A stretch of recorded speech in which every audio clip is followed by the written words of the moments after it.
될까요? 시작을 해도 될까요? 예. 예. 이번 강의를 맡은 최빈 교라고합니다. 반갑습니다. 간단히 제 소개를 드려야 또 제가 왜 이 강의를 하는지 이해를 좀 하실 수 있을 것 같아서 제 소개를 좀 간단히 드리고요. 그 전에 여러분이 다 마스크를 쓰고 계시니까 제가 벗고 해도 될까요? 물림이 좀 심할 것 같아서요. 저는 전라북도가 기농기촌 지원센터를 2012년도에 도 단위로 최초로 만들었거든요. 그걸 만들어서 19년도까지 전라북도에서 센터장을 했었고요. 그 이후에 또 전라남도가 서울 양재동에 전라남도 기농기촌 지원센터를 별도로 또 운영하는데 그거 만들어서 올 3월달까지 전남 센터장을 했었습니다. 그래서 전남과 전북에서 기농 관련된 일만 10년을 했었고요. 현재는 농식품부 이 사업을 주관하고 있는 농정원의 사업 중에 하나가 농촌에서 살아보기라는 프로그램이 있습니다. 그 농촌에서 살아보기 관련돼서 현장 지원단이라는 걸 운영하고 있습니다. 그래서 농촌에서 살아보기는 기농 희망자분들이 또 청년분들이 농촌에 오셔서 최소 1개월에서 6개월 동안 머물 수 있도록 숙박을 무료로 제공하고 있고 그 안에서 활동비나 다양한 프로그램들이 진행이 되고 있거든요. 그래서 살아보기는 실질적으로는 기농을 준비하는 분들이 농촌을 경험할 수 있도록 그 역할을 하고 있고요. 또 그 안에서 프로젝트형으로 진행되고 있는 청년분들을 위한 프로젝트가 두 가지가 있는데 거기서 일자리 매칭도 같이 연계해서 사업이 진행이 되고 있습니다. 그래서 농정원의 전체 이 강의를 요청한 것은 기농을 통해서 기농이나 기촌을 통한 지역에 취업을 하는 분들이 실제 많으세요. 그래서 그런 사례들이 뭐가 있는지 조금 얘기를 나누면 어떨까 해서 제안을 해주신 걸로 저는 알고 기농과 기촌의 그 안에서 농촌의 일로 접근할 수 있는 방법들이 뭐가 있는지를 좀 말씀을 드리도록 하겠습니다. 저는 저 개인적으로도 그런 생각을 하는데 제가 농촌으로 간 지 한 15년 됐습니다. 그래서 지난 15년 동안 꾸준히 일만 하고 있는데 기회가 정말 많더라고요. 뭐 개인적인 얘기일 수도 있지만 저는 전공 자체가 이쪽이 아닙니다. 농업 관련된 전공도 안 했고요. 저는 다큐멘터리 사진 전공했습니다. 다큐멘터리 사진 전공했고 다큐 사진은 사진을 좀 했었고 또 그 전에도 군에서 10년 정도 일을 했었습니다. 그러니까 전공과 전직이 무관한 상태에서 지금은 지역단에서 농촌 활동가로 이렇게 활동을 하고 있는데 그게 저한테 정말 많은 도움을 주고 있고 또 기회를 주고 있다고 생각합니다. 저는 도시보다는 농촌이 그런 기회가 더 많다고 생각합니다. 제가 일반 강의를 가서 그런 말씀을 드리거든요. 도시에 있는 센터에서 센터장을 하려면 그 분야에서 최소 25년은 근무를 해야 센터장을 시켜주더라고요. 저는 7년 만에 센터장을 시켜주더라고요. 이게 그만큼 기회가 많다는 겁니다. 내가 조금만 노력하고 조금만 열심히 하면 기회의 땅이 도시보다 농촌이 더 많은 기회를 할애한다고 생각합니다. 그래서 여러분이 농촌을 바라보실 때 저는 농촌을 바라볼 때 기농 관련돼서 일을 하지만 제발 농업으로 안 바라보면 좋겠다. 우리가 농촌을 바라보면 무조건 농업이거든요. 그냥 농촌이라는 공간을 바라보시면 좋겠어요. 그럼 그 안에서 우리가 할 수 있는 것들이 정말 무한합니다. 취업으로서 접근하는 거 더 많은 기회가 있고요. 또 제 주변에서 창업하신 분들도 정말 많으세요.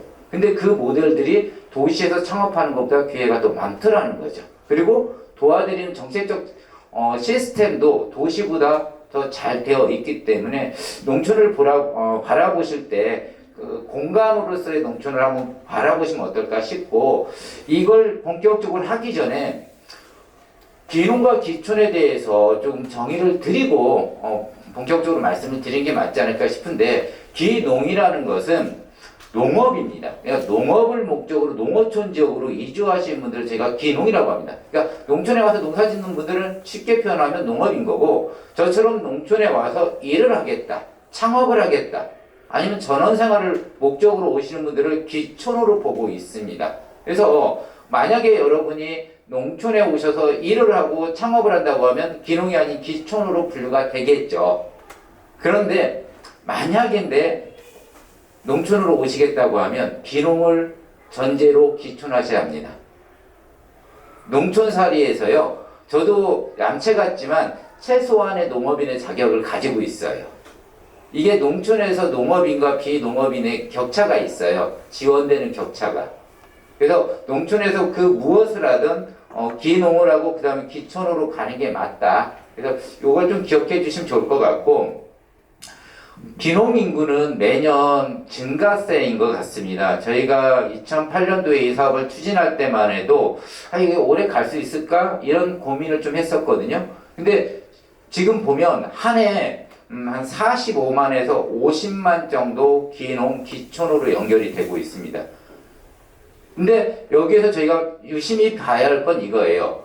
작년 기준으로 51만 명 정도가 기농, 기촌을 하셨는데 거기에서 1차 농업, 1차 그러니까 기농과 기호로 접근하신 분들이 4%가 채 안 된다는 겁니다. 96%가 기촌을 하셨습니다. 그리고 그분들이 지역에서 다양한 활동을 하고 계시고요. 지금 농촌으로 향하고 있는 청년분들, 여성분들이 농촌에서 저와 비슷한 일을 전개하고 계십니다. 예전에 농촌을 바라볼 때 도시민들이 항상 농업 중심으로 바라봤지만 지금은 농촌에서 일자리나 창업으로서 아예 처음부터 목표를 잡고 움직이는 기촌한 인구가 월등히 많고요. 또 그런 분들은 그거에 맞춰서 창업이나 취업으로 연결이 되고 있는 것 같습니다. 실제 저희가 조사해 보면 작년 기준 51만 명 중에 실제 농업으로 가실 분들은요, 1년차에 4%지만 전반적으로 한 5년차 이후에는 25% 정도? 75%는 저처럼 일을 하고 계세요. 근데 어떤 분들이 만족도가 높을까요? 기농하신 분들이 만족도가 높을까요? 기촌하신 분들이 만족도가 높을까요? 기촌이 월등히 높습니다. 농업이란 그 자체가 기반이 있는 상태에서 부모님으로부터 승계농으로서 접근한다고 하면 면적이 되니까, 면적이 되면 소득으로 연결이 되거든요. 그럴 경우에는 만족도가 높겠죠. 우리가 이 스마트팜이라고 얘기하잖아요. 저는 스마트팜은 억 단위 투자가 안 돼요. 10억 단위 투자가 이루어지거든요. 그 정도 투자가 이루어진다고 하면 만족도가 있을 겁니다. 근데 그 이하에서 농업을 한다? 절박한 거예요. 늘 힘들어요. 근데 저처럼 일하는 사람들은 배우는 대우대로 받아요. 그리고 급여? 아마 도시보다 제가 더 많이 받을 겁니다. 제 친구들보다. 그러니까 임금이나 직위나 이런 부분에서 당연히 도시에 있는 친구들보다 더 대우를 많이 받다 보니까 만족도가 당연히 높아질 수밖에 없는데, 오해 아닌 오해가 농촌에 일자리가 없대요. 일자리가 왜 없을까요? 사람 사는 공간에. 어느 공간이든 사람이 있으면 일자리는 나오게 되어 있습니다. 필요하죠. 근데 다들 농촌이라는 공간에서는 당연히 농업만 있다는 고정관념 때문에 일자리가 없다는 선입견들이 있죠. 근데 그것만은 아닌 것 같습니다. 실제 농촌에 다양한 일자리들이 존재하고 있는데요. 잘 생각해 보면 이런 거예요.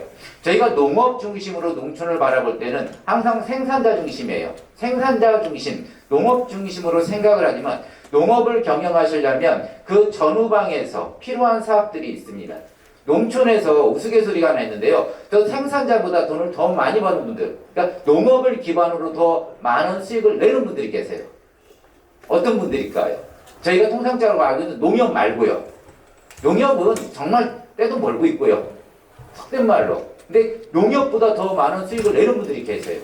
특히 전방 사업에서. 어떤 분들일까요? 제가 맞추면 선물 드리겠습니다. 그러니까 농업 이전 단계, 전방, 후방으로 나눠지잖아요. 전방 사업에 돈 버는 분.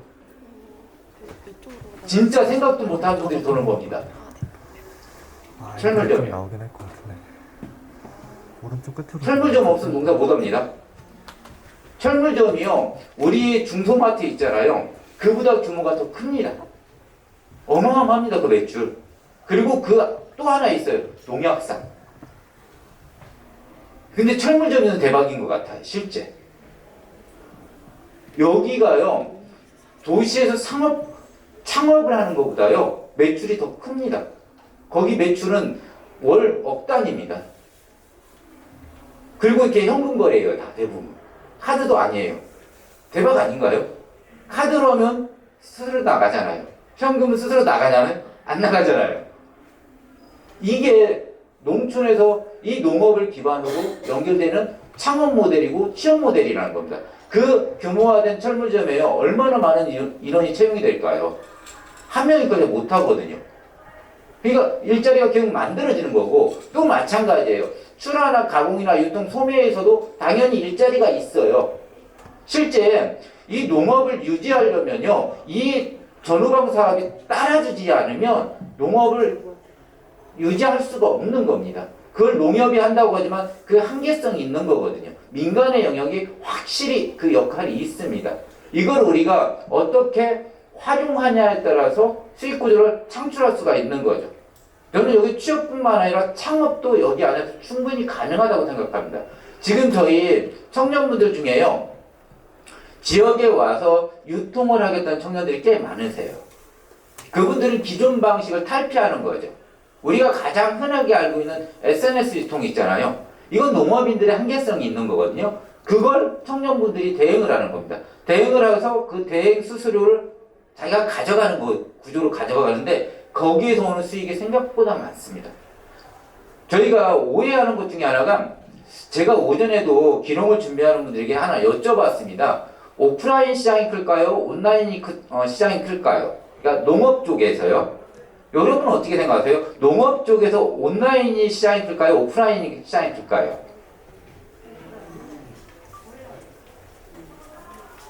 이게 헷갈리죠? 보편적인 것들은 우리 생활용품은 온라인으로 넘어갔어요. 근데 농업은 아직까지도 마켓에 농산물이 많잖아요. 그러다 보니까 당연히 오프라인이 클 거라 생각하는데요. 네이버에서 조사해보니까 아니래요. 6대4로 바뀌었대요. 앞으로 이 격차는 더 늘어날 거예요. 그러면 그거에 수반되는 일자리가 창업 모델이 계속 따라줘야 하는 거죠. 이게 안 따라줄 수는 없는 거거든요. 근데 이건 기존 농업인들이 가져가기엔 한계성이 확연히 있죠. 이 역할을 지금 청년들이 하고 있더라는 겁니다. 거기에서 수익 모델을 만들어내고 있고요. 그래서 이런 부분도 한번 고민해 보시면 좋겠고, 예전에 그런 사례가 하나 있었습니다. 어떤 분이 30대였는데요. 저한테 와서 기농을 하겠대요. 근데 이분의 꿈이 뭐냐면 그냥 기농이 아니에요. 친환경 농업을 하겠대요. 여기 안에 가보니까 친환경 부스 있더라고요. 친환경 눅눅하지가 않아요. 재배하는 것도 어렵고요. 농사 지었을 때 파는 것도 정말 어려운 게 친환경이에요. 그냥 관행농법 하는 것도 어려운데 친환경을 한다고 하는데 얘기를 나눠봤죠. 농촌에 경험이 없어요. 연고가 없어요. 저희가 기농기촌에서 기농의 프로세스를 제시하는데 준비 과정을 3년을 보고 있거든요. 그대로 간다고 하면 기농으로 연결이 되겠죠. 근데 저는 막막할 것 같아요. 그게 3년으로 끝나는 게 아니거든요. 소득이 창출되는 시점까지 하면 5, 6년을 힘들게 가야 하는 거예요. 그래서 또 친환경은 또 녹록하지 않고, 그래서 그분에게 역으로 제안했던 게 기촌하시라고. 기촌에서 취업하시면 좋겠다고. 그리고 거기에서 일하면서 농업을 준비하시면 좋겠다고. 실제 그분이 그렇게 해주셨습니다. 마을 사무장이라는 걸로 3년 취업을 해서 일을 하면서요. 시간 날 때마다 어디 갔냐? 기술센터 다녔습니다. 그리고 주말에는 어디 갔냐면 농장을 다니면서 품앗이 했습니다. 품앗이는 왜 했냐? 지역민들과 친해지려고요. 그리고 이분에게 제가 부탁 하나 했습니다. 선생님, 기농이 아닌 기촌이니까 마을로 가지 말라고. 그럼 어디로 가야죠? 읍에 가면 널리기 아파트거든요. 아파트 빌려 사시라고. 딱 3년 그렇게 생활하셨습니다. 3년 동안 아파트 살면서 일하면서 기술센터 다니면서 영농교육 받고 품앗이 하고요.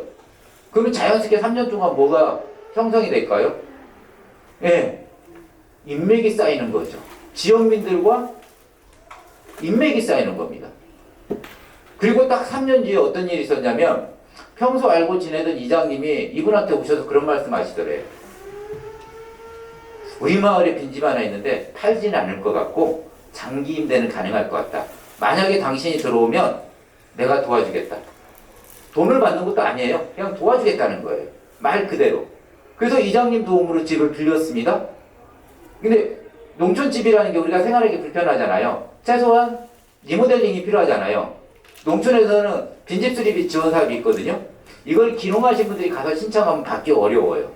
근데 이장님이 가면 어떨까요? 네, 쉽게 받습니다. 이장님의 파워가 정말 셉니다. 이장님이 군청에 가서 우리만의 빈집 수리비에 하나 줘라. 그거 받아다가 집 수리했습니다. 그리고 이사했죠. 그리고 이분 이사하니까 어른들이 그런 말씀 하시는 거예요. 젊은 사람이 일하는 건 좋은데 마을에서 지역 주민들과 함께 하려면 눈높이를 같이 하려면 최소한 농업을 좀 하면 좋겠다. 그게 텃밭이라도. 이런 말을 기촌하신 분이 먼저 말한 게 아니라 마을 분들이 먼저 얘기하는 거예요. 이때 우리 기촌하신 분이 뭐라고 얘기했을까요? 자기는 원래 농사 짓고 싶어서 왔잖아요. 그 속내를 얘기한 거예요. 농사 짓고 싶어서 왔는데 기반도 경험도 없어서 3년 동안 기술센터에서 그 준비를 했습니다. 기술이 어느 정도 쌓여갖고 농업을 하고 싶은데 결정적으로 어려움이 하나 있습니다. 뭘까요? 농지요. 농지가도 너무 비쌉니다. 구하고 싶어도 안 내놓습니다. 이렇게 하니까 마을에 놀고 있는 땅들이 있잖아요. 이걸 빌려주더라는 겁니다. 그거 비쌀까요? 저렴하죠. 그 땅 빌려갖고 지금 농사지어서요, 로컬에 납품하고 있습니다. 그러니까 농업을 접근하는 방법도 일로서 접근이 가능하다는 겁니다. 산림청에서 정말 재밌는 걸 만들어 놨어요. 산림 일자리 발전소라는 거. 정말 의미 있는 건데, 저는 농업 쪽에서도 이런 게 만들어지면 좋겠는데, 여기까지 생각을 안 하는 게 좀 아쉽더라고요. 이 산림 일자리 발전소는 뭐냐면, 임업을 하겠다는 분들 있잖아요. 이분들이 바로 임업으로 가면 실패할 확률이 높아요. 기술이 필요하고, 임업은 장기 투자가 필요합니다. 특히 기술적인 영역에서 따라줘야 하는 거예요. 임업관리라는 것은. 그래서 산림청에서는요, 조림이나 숙박고기, 목재, 보호, 산촌, 산림복지 이 영역에서 취업을 하래요. 누가? 임업을 경영하겠다는 분들. 와서 여기에서 임업을 경험하고 그 다음에 자기 창업으로 가라는 거죠. 어떻게 보면 가장 현실적인 정책이잖아요. 이런 것들도 지금 농촌사회에서 농업이나 임업 쪽에서는 다양한 농업과 연계된 일자리를 만들어내려고 노력하고 있고, 제가 아까 말씀드렸던 그런 사례가요, 지역에 가면 농어촌 일자리 지원 센터라는 곳이 있습니다. 여기에서 직간접적으로 일자리를 매칭해 드립니다. 또 지역에서 일을 하려면 제가 아무리 전문성이 있어도 농업 관련된 기초 지식이 있어야 하잖아요. 그 직무 교육도 같이 병행을 합니다. 그렇게 해서 지역에서 일을 해서 전업으로 가게 하는 방법이 하나 있고, 그걸 통해서 농업으로 스며들어가게 하는 방법이 있고, 또 경우에는 투잡을 유도하는 경우가 있습니다. 그래서 여러분이 농촌의 일자리에 좀 농업에 관심이 있다 하더라도 이런 일자리를 경유하는 것도 전략이고, 또는 이걸 통해서 전업으로 가져가시는 것도 저는 의미가 있다고 생각합니다. 이 자료는 아마 제가 행사장 들어가 보니까 거기에도 이게 있더라고요. 농진청이 발표한 자료입니다. 농업농촌 유망일자리 50선 분야별로 지금 제시를 하고 있습니다. 그래서 농산물 생산 및 지원에서부터 환경 에너지까지 제시를 하고 있고요. 여기에 50개를 더해서 유망일자리 50선을 제시하고 있습니다.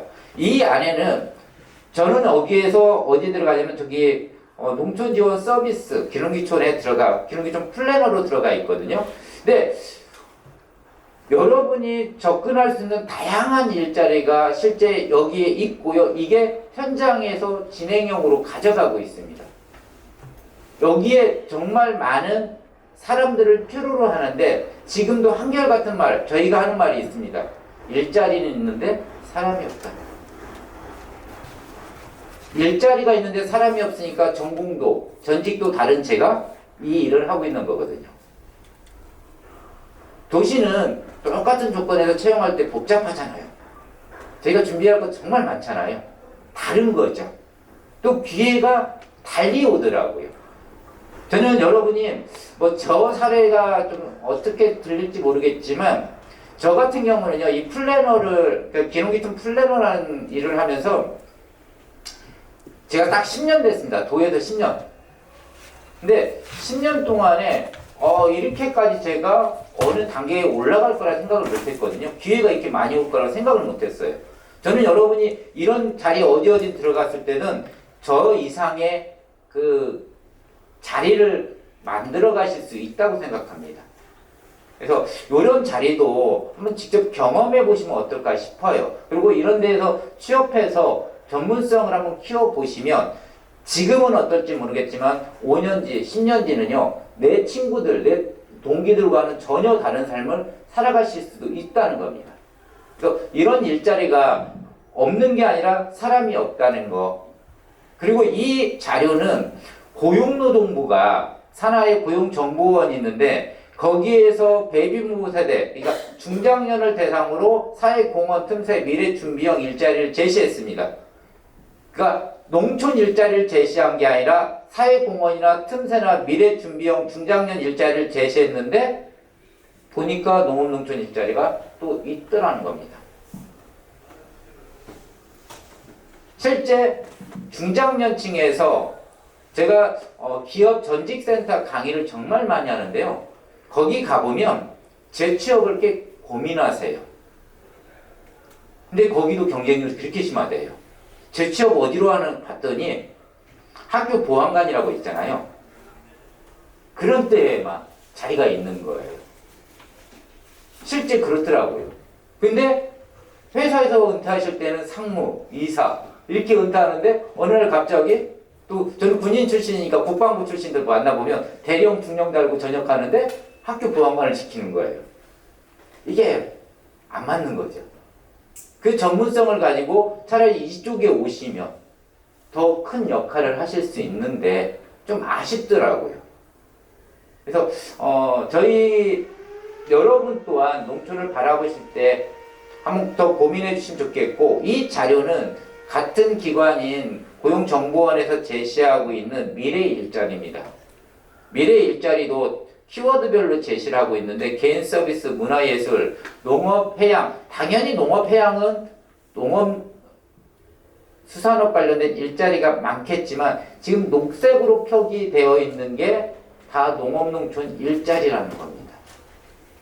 이게 대한민국 미래 일자리를 제시하고 있는데요. 최소 40% 이상이 농업, 농촌에 관련된 일자리입니다. 저는 지금도 자신하는데요. 10년 뒤에도 도시에서 이런 일자리는 경쟁률이 치열할 거라고 생각합니다. 근데 농촌은 어떨까요? 10년 뒤에도 경쟁률이 높지 않을 겁니다.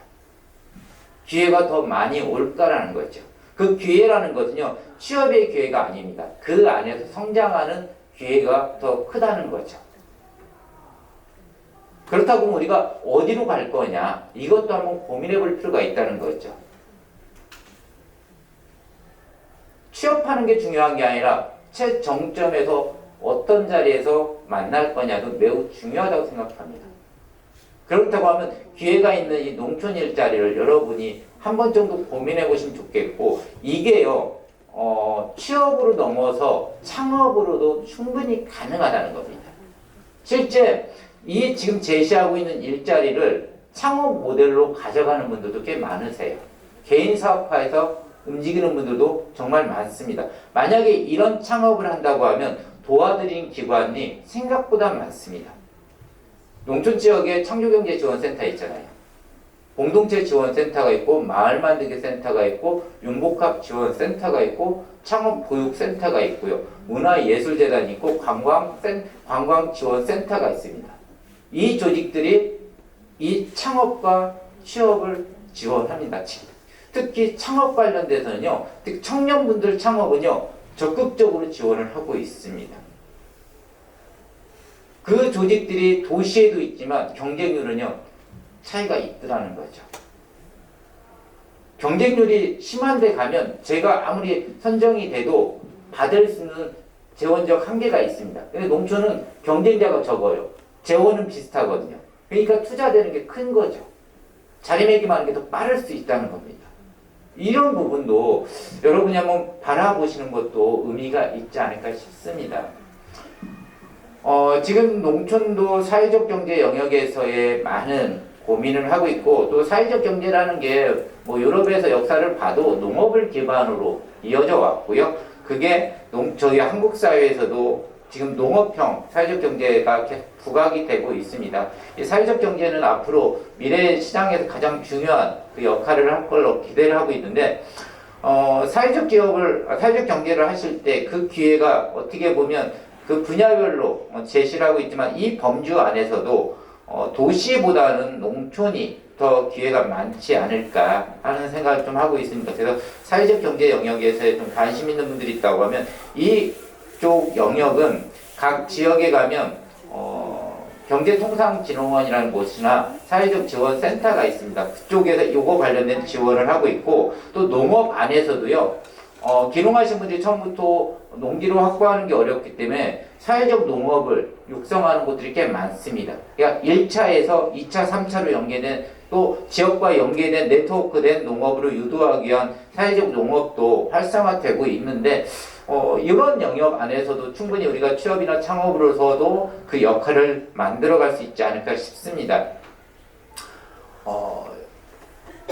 실제 저희 지역 안에서 이루어지고 있는 사회적 경제 안에 사회적 기업이나 협동조합, 사회적 협동조합, 마을기업, 자활, 이게 도시보다는 다 농촌에 부합된 일자리, 경제 모델들이 아닐까 싶고, 실제 도시보다는요, 제가 봐도 그렇습니다. 사회적 기업이나 협동조합, 사회적 협동조합, 마을기업, 자활, 이 모든 건 도시형은 아닌 것 같습니다. 다 농촌형인 거죠.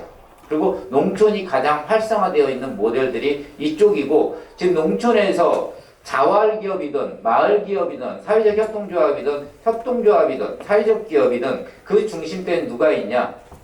마을 주민들이 아닙니다. 다 귀촌하신 분들입니다. 이 모델들이 활성화된 곳에는 지역의 귀촌하신 분들이나 청년분들이 그 역할을 좀 하고 있기 때문에 이런 것도 한번 관심을 가져보시면 어떨까 싶고요. 일자리를 매칭받는 방법은 여러 가지가 있습니다. 네, 쉽게 표현하면 농업 일자리가 있고 농촌 일자리가 있는데, 농업 일자리는 도농센터, 우리 농정원에서 도농센터를 운영하고 있는데, 그 도농으로서 농업 일자리를 매칭하고 있고요. 농촌 일자리는 각 지역마다 농어촌 일자리 지원 센터들이 지금 만들어지고 있습니다.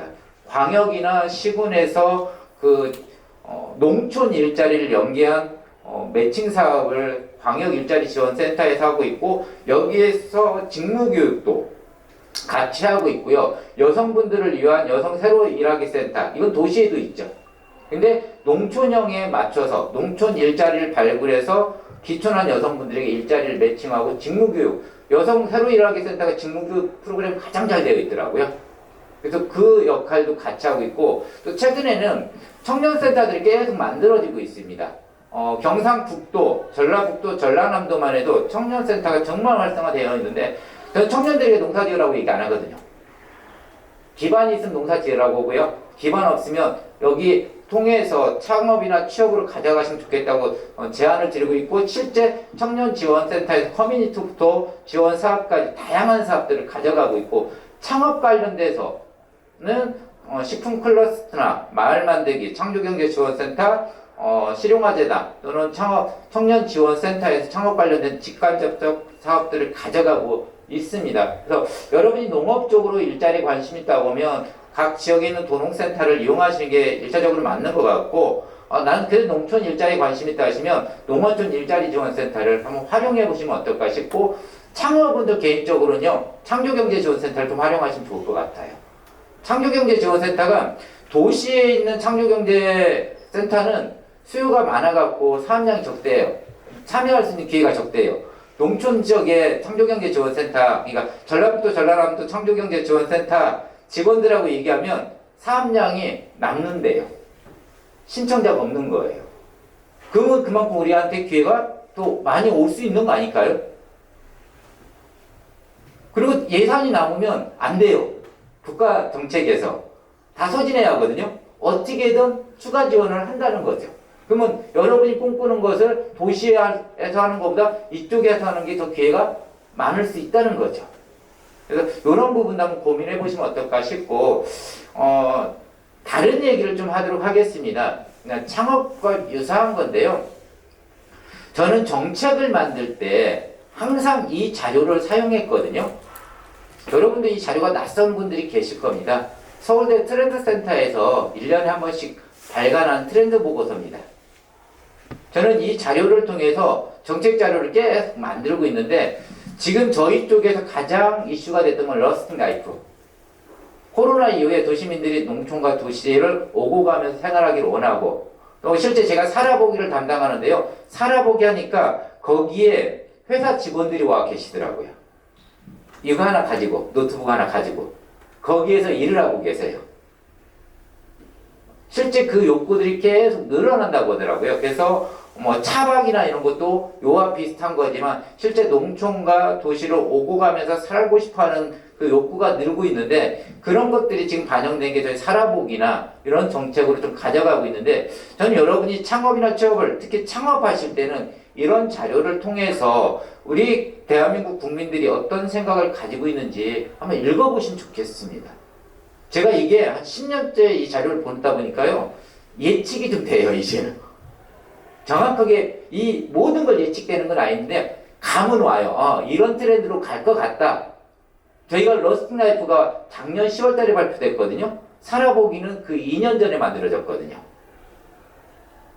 저희 전라남도 내가 센터장으로 있을 때 이런 것들이 좀 부음이 될 것 같더라고. 코로나 시대에. 그래서 제안했던 게 이렇게 와버린 거예요. 그래서 여러분도 사업을 추진하고 뭔가를 구상하실 때 나중심적인 게 아니라 국민들이 뭐를 원하느냐, 소비자가 무엇을 원하느냐, 이게 핵심이 되는 건 아닐까 싶습니다.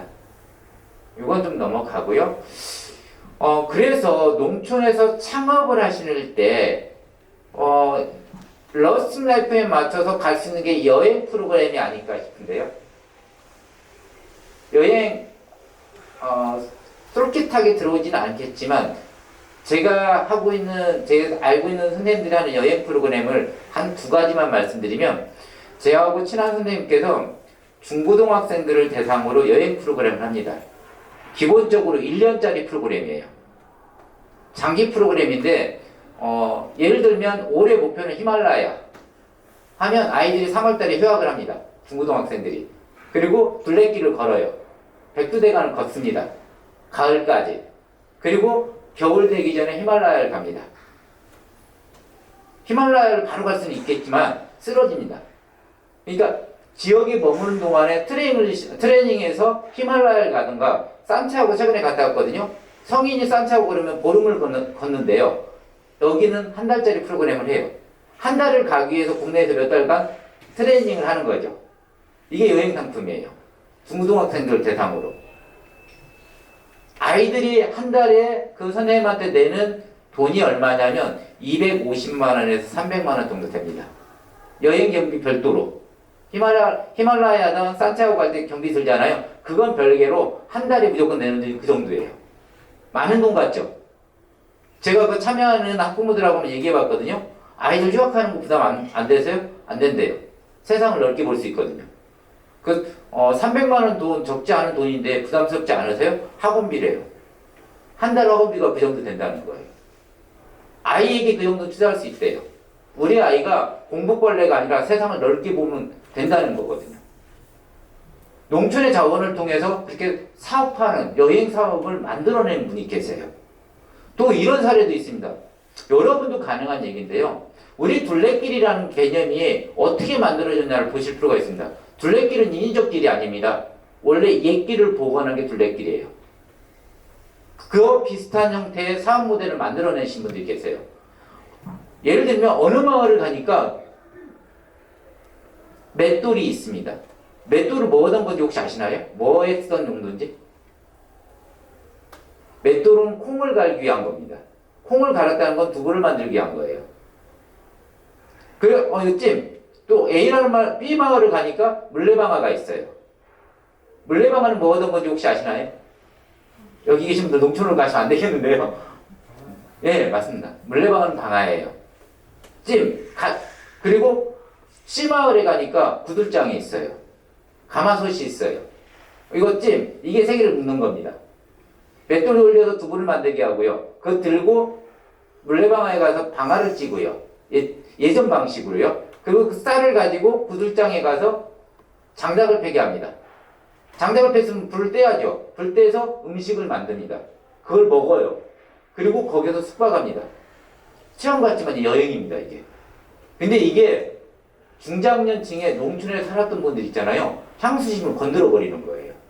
그 수요가 참여하는 분들이 정말 많다는 겁니다. 농촌의 인위적 자원이 아니라 있는 그대로의 자원을 연계해서 여행 상품을 만들어내는 분들이 계세요. 우리가 농촌에 있는 자원을 적절히 활용하잖아요. 충분히 사업 모델을 만들어낼 수가 있는 겁니다. 오토캠핑도 마찬가지예요. 차박도 좋아하시잖아요. 차박을 통해서 대박을 내는 분들도 계세요. 차박하면 당연히 공간만 제공하잖아요. 그렇게 안 합니다. 제가 알고 있는 분들은. 그 안에서 공연을 합니다. 공연팀 불러다가 공연하게 하고요. 영화제를 합니다. 이달의 영화 주제를 딱 선정해서. 그래서 사람들이 계속 찾을 수 있도록 컨텐츠화하는 거죠.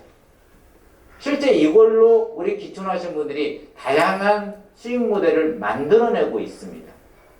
그게 나이가 많은 분들이 아니라는 겁니다. 대개 20, 30대가 그 역할을 하고 있습니다. 농촌을 어떻게 바라보냐는 거죠. 그러니까 농업으로 바라보면 이런 거 생각하면 안 되죠. 근데 농촌 공간을 원하니 그 안에서 생각하니까 이런 것들을 만들어내는 것 같습니다. 왜 이게 가능했냐면요. 저희가 도시민들을 대상으로 다양한 조사를 해봤습니다. 조사를 하니까 이런 자료가 있더라고요. 기농을 준비하는 분들이나 도시민 농촌으로 가려고 하는 기농하신 분들 대상으로 이런 조사합니다. 농촌을 어떻게 바라보세요? 하면 농업 중심으로 바라봅니다. 근데 도시에 있는 시민들을 대상으로 농촌에 원하는 게 뭔가요? 물어보면 뭐라고 얘기하냐면 먹거리를 얘기하지 않습니다. 공간을 얘기합니다. 쉬어가는 공간, 힐링할 수 있는 공간, 체험하는 공간을 도시민들이 원합니다. 그러니까 이게 맞아 떨어지는 거예요. 먹거리는요, 도시민들에게 그렇게 중요하지 않아요. 농촌에 있다고 생각하지 않아요. 우리의 먹거리는 마켓에 있는 거지 농촌에 있는 게 아니거든요. 이게 생각이 바뀐 지 꽤 오래됐습니다. 그러면 도시민들이 농촌을 찾으면 돈을 쓸 거 아니에요. 그 쓰는 공간이 힐링하는 공간, 체험하는 공간이라고 하면 거기다 투자를 하자는 거죠.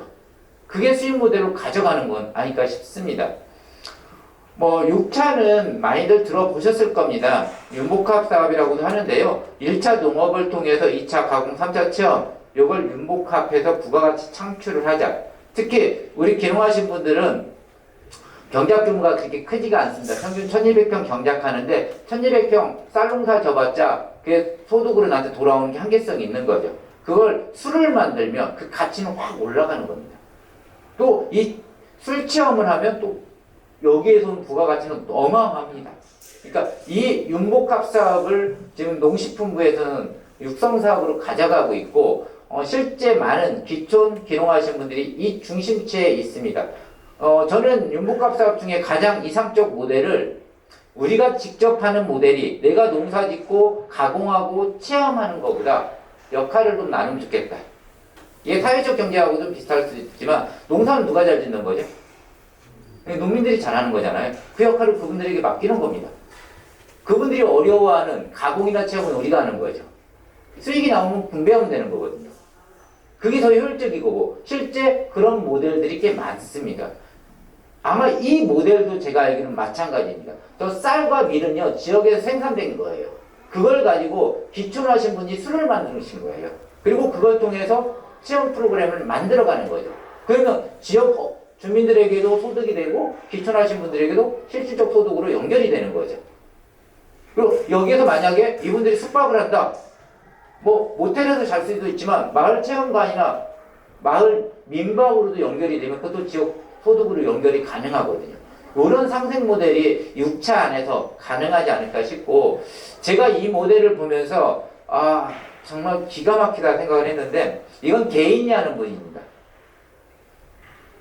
포도농장을 하는 분이 와인 공장을 운영하고 그걸 통해서 농가 레스토랑과 숙박을 하는데 아시는 것처럼 프렌체 같은 이탈리아나 이런 프렌체 같은 데 가면 와인 공장들이 정말 많아요. 근데 그 와중에서도 여기가 독보적으로 인기가 좋은 곳입니다. 창업을 하더라도 이런 포인트가 있어야겠다는 생각을 했던 농장인데요. 여기서 포인트가 있는데 어떤 걸까요? 제가 답을 써놨네요. 이겁니다.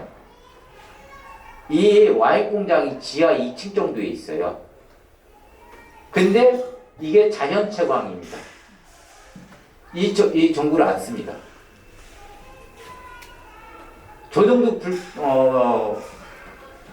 빛이 들어오려면 직선으로 들어오면 안 된대요.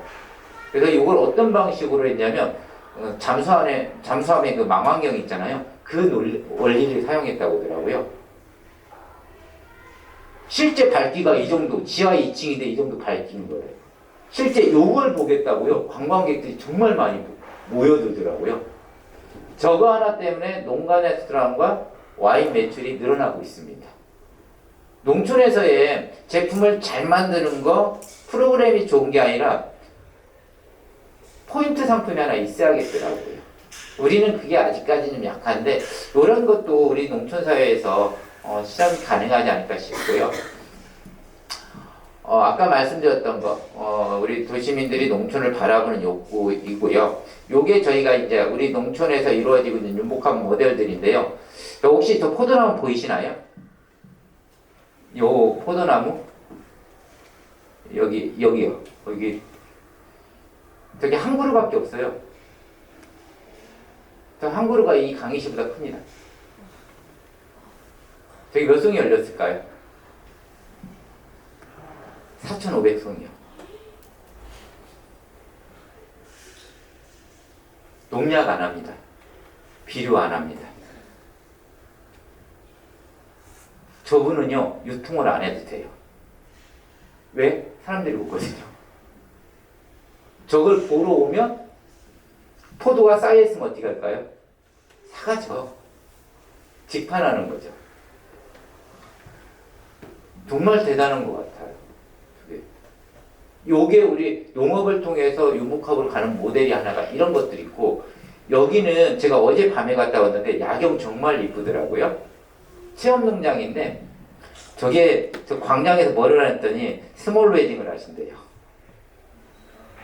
한옥이 정말 이쁘고 저 안에서 결혼식장 사진을 봤는데 너무 이뻐갖고 우리 아이들 결혼하면 저기서 시켜야겠다 이런 생각이 들 정도였는데, 저기는 교육농장이면서 체험농장이면서 다양한 걸 하지만 한옥이라는 고유의 자원을 통해서 원래는 펜션만 하려다가 지금은 다양한 사업들을 연계해가고 있고요.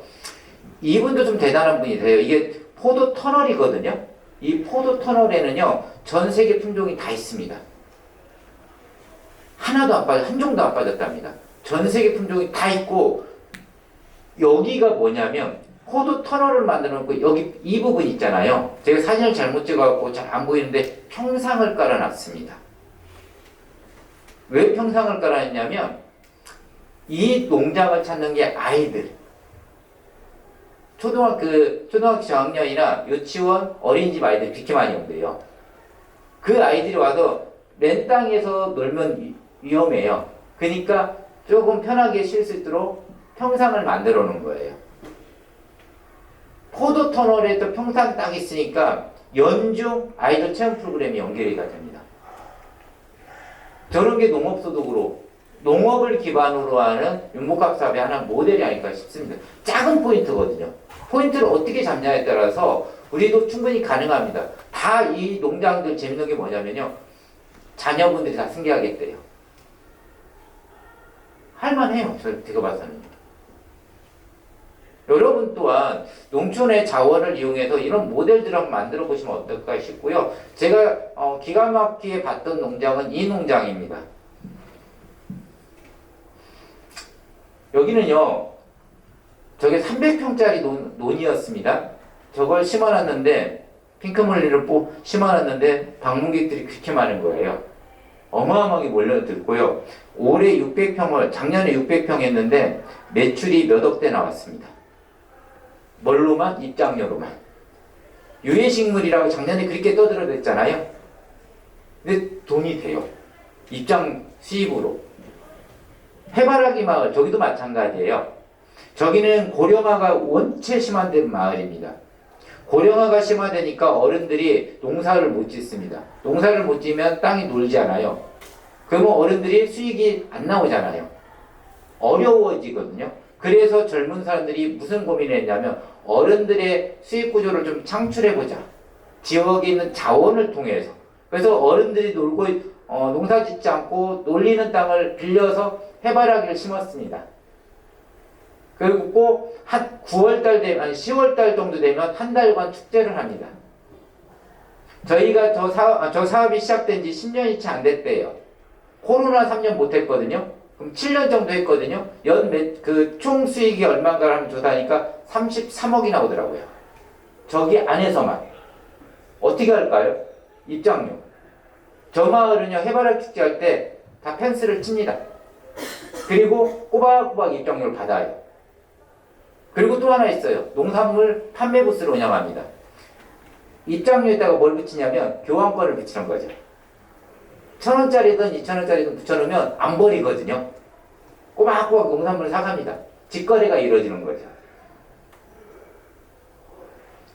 요것도 기획하신 분들이 누구냐면 예술가들입니다.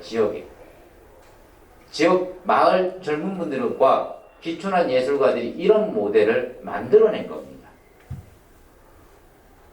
도시에서 이런 기획을 한다고 하면 현실적으로 넉넉하진 않지만 농촌은 이런 기회가 정말 많고요. 지금은 저런 모델들이 만들어지면 해바라기 마을에는 얼마가 투자된지 모르겠지만 1년차 갔고 2년차 이 마을을 갔는데 2년차 되니까 1년차 때 제가 고생한 게 뭐냐면요.